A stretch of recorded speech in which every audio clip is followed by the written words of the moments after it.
From GAP News, Captain not at helm when South Korea ferry capsized. The third officer was at the helm of a South Korean ferry when it capsized and not the captain, investigators have said. The death toll has now reached 25.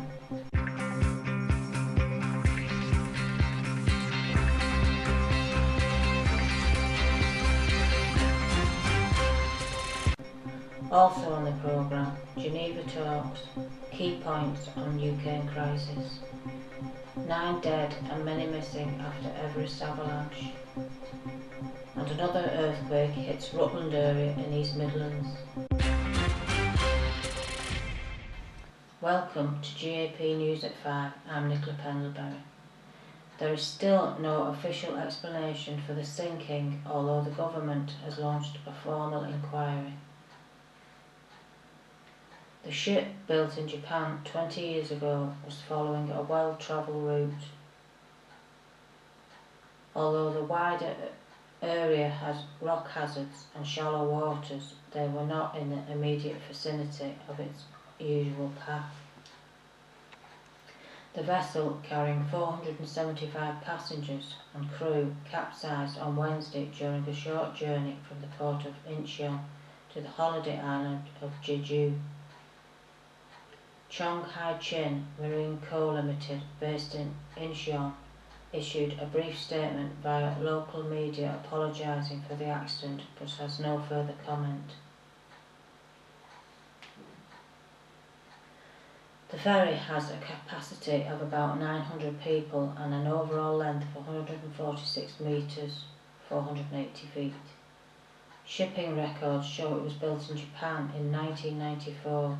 It has been reported that the Chong Hai Chin Marine Co Limited became the owner of the vessel in October 2012, according to the Mirror.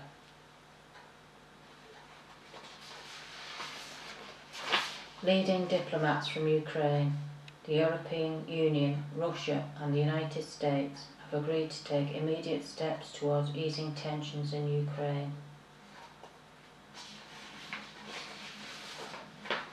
The 4 main parties involved in the Ukraine crisis gathered in Geneva for talks today and said that they will work to establish what Russian Foreign Minister Sergei Lavrov called a broad national dialogue to ensure that people's rights are protected.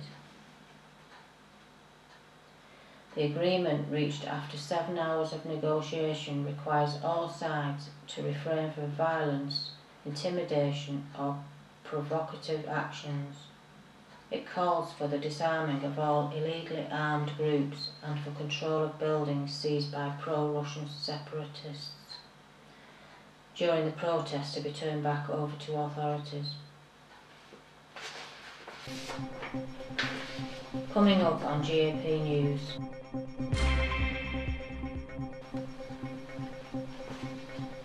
Nine dead and many missing after Everest avalanche. And another earthquake hits Rutland area in East Midlands.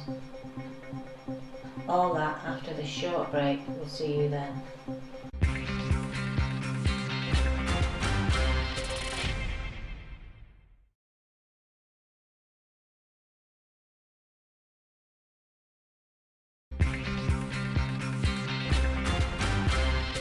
Welcome back, you're watching GAP News at 5 and a reminder of our top story this evening.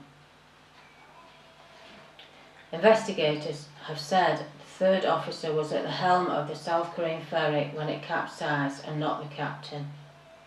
The death toll has now reached 25, one of which police have said is a high school vice principal found hanged, the Associated Press reports.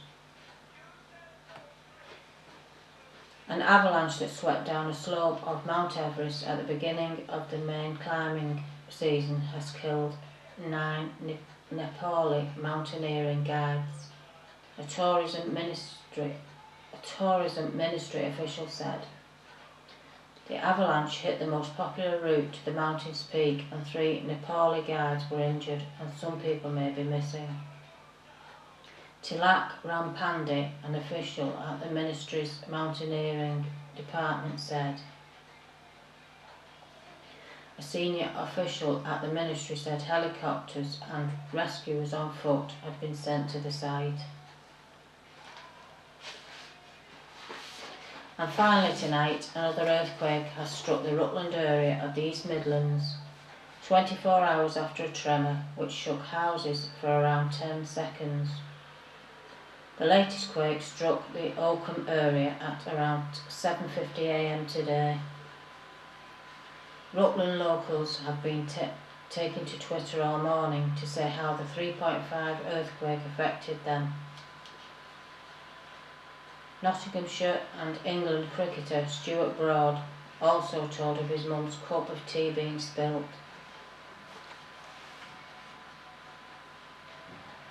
That's it from us and this branding as well. GAP News will continue to provide news on our website at gapnews.tumblr.com. Whilst we go for a short break before moving back to Studio One, we will also update you on the new programme times in the near future. But until then, the national weather forecast is next. But from me and the whole team here, enjoy your Easter weekend. Goodbye and thanks for watching.